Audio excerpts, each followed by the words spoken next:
Hey guys, welcome to the channel again. Today what we're going to be doing is talking about what's done to the slow CAMARO. So definitely hang around so you can see what's done, and well as I will be providing a list of all the mods and as well as what it made.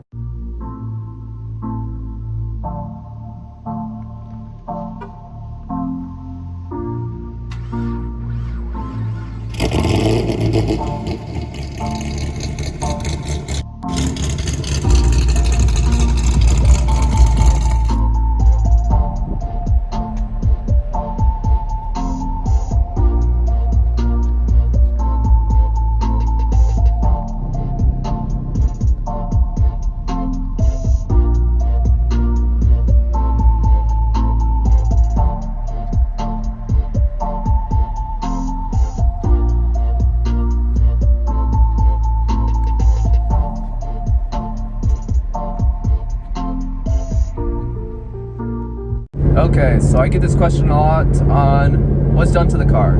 Obviously it has a cam, especially because you guys can hear it when it idles. It's obnoxiously loud, which is perfectly fine with me. Some people like it, some people don't. Some people give me dirty looks, some people just love it and talk to me about how nice it sounds.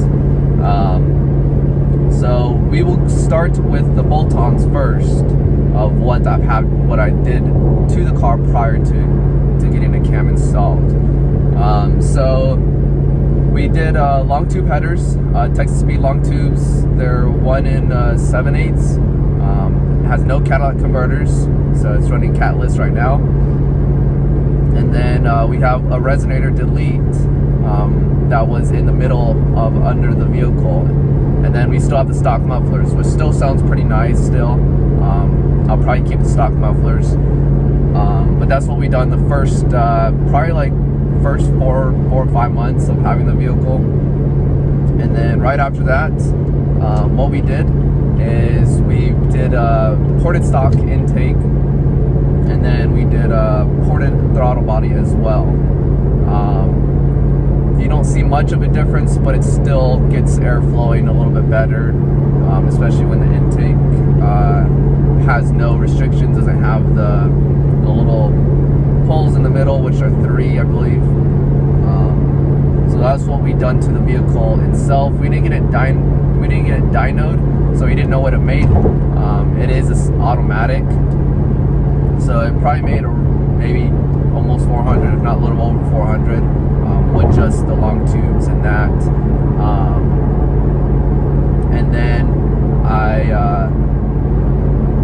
after coming back, because I was stationed at Fort Gordon in Georgia, after coming back, I did a full-on cam with the supporting mods, and then we did a Circle D 3600 stall for my trans, since we did go with the BTR Stage 4 cam, the Stage 4 NA cam, and it wouldn't have lasted at all with the stock converter with that cam. We would have been limited quite a bit, so we went with the Circle D. The supporting mods that we did was a Trunion for the rocker arm bearings, and then we did Pushrods, dual valve springs, LS7 lifters and lifter trays,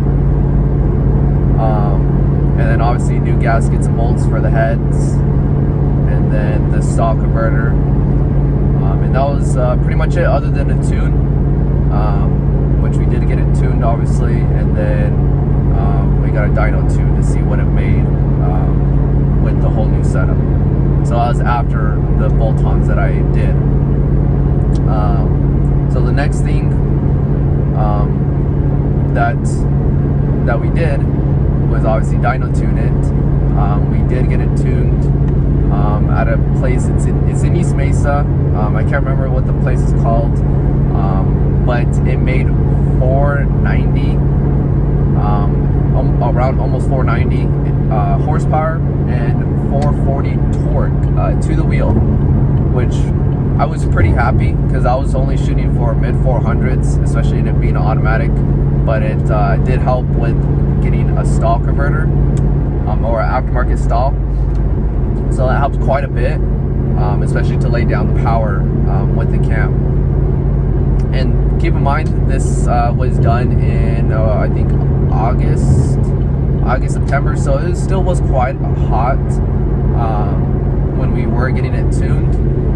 But as well as we had the stock air intake as well, and that is a big restriction, especially for a high lift of a cam that I went with, which I'll definitely put the specs of the cam down in this description, so definitely take a look on what the specs were, which I'm pretty happy I went with the BTR Stage 4 cam. Other than that, we did get some drag radios as well, because with stock tires, it just toasts the tires in first and second, and sometimes in third. So we don't have the setup on the car right now.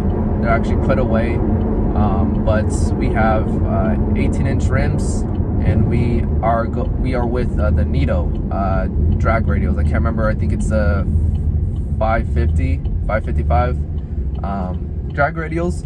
So that definitely helps out, and it hooked pretty well off a dig and as well as rolls, obviously, especially in doing like a 20 roll or 40 roll. It really helped. But I didn't install the cam myself. I was on Facebook, and this dude was like, "Hey, doing cams for pretty reasonable price," and I was like, "Hey, let's definitely do it." Showed me some work that he did prior, which was good. I'm not sure if a lot of you know him. He's on the west side of Phoenix. He owns CFX Performance. It's Mr. Calderon. He is a great buddy of mine, and I definitely put the link on his information because he does really good work, especially for the price compared to other companies out there that are doing the same exact work. He's pretty well known now. Before, when I was getting my stuff, he was starting to do CFX Performance, which he's starting to get a lot bigger now. He has his own shop on the west side. Like I said, I'll put his information down in the description. But other than that, as you guys seen in the previous video, we did a cold air intake,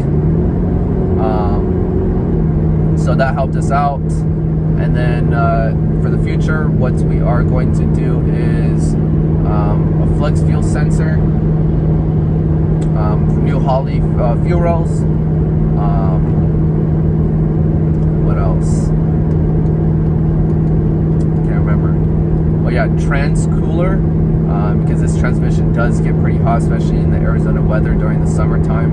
And if you're dragging it or hot rodding it down the street or whatever, it does get pretty hot. And we don't want that to happen. So we will be installing a trans cooler, and then a couple other stuff as well. So definitely hit the like on the video, and as well as subscribe to the channel to see those future stuff. And as well as next video, what we are going to be doing is reviewing a really good buddy of mine's vehicle. So definitely wait in the next couple days to see that video, which is a really fun car that I'm going to be reviewing, and a car that I've been wanting to drive and review since I've seen it came out. But thank you all. Have a great day, and definitely hit the subscribe button.